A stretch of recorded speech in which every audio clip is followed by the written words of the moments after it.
ईश्वर को नहीं मानता उसका क्या परिणाम होता है। एक गांव में दुनिया के सभी धर्मों के लोग रहते थे।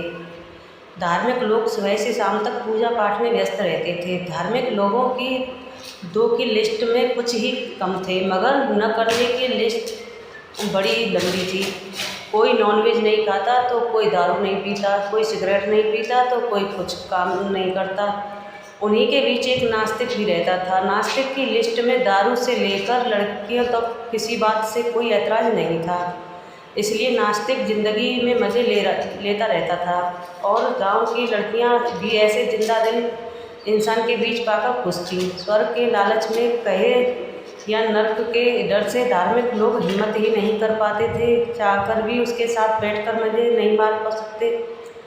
मगर नास्तिक को देखकर सभी धर्मों के लोग कुढ़ते रहते थे, इसलिए कोई उसे दोजख में जलने की बद्दुआ देता तो कोई उसे गर्म तेल में जलाने की सिफारिश करता। कोई उसे अगले जन्मों तक जानवर बनने की कामना करता तो कोई उसके अगले जन्म में लड़कियों की सूरत भी न दिखे ये सोचता। फिर एक जलजला आया और गांव के सभी लोग मर गए। स्वाभाविक रूप से सभी धर्मों के धर्मदूत गांव के अपने अपने धर्म के लोगों के कर्मों का हिसाब करने के लिए आए।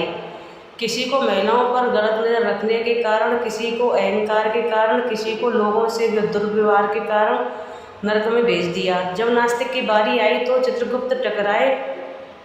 उसको कोई हिसाब उनके पास नहीं था। उसने कभी किसी मंदिर, मस्जिद या चर्च में अपनी उपस्थिति दर्ज नहीं करवाई थी, इसलिए मालूम हुआ कि नास्तिक का हिसाब तो किसी भी धर्म के दूतों के पास नहीं है। अब बड़ी समस्या पैदा हो गई थी, इस नास्तिक का क्या किया जाए। कोई भी धर्म अपने नर्क में नहीं, नास्तिक आदमी नहीं चाहता था। बस फिर क्या था, उस नास्तिक को मज़े मारने के लिए फिर से जिंदा कर दिया।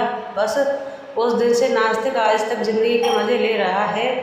वह दिखावा नहीं करता और ना वह दोहरी ज़िंदगी जीता है। दुनिया को वही नज़र आता है जो वह वाकई में है।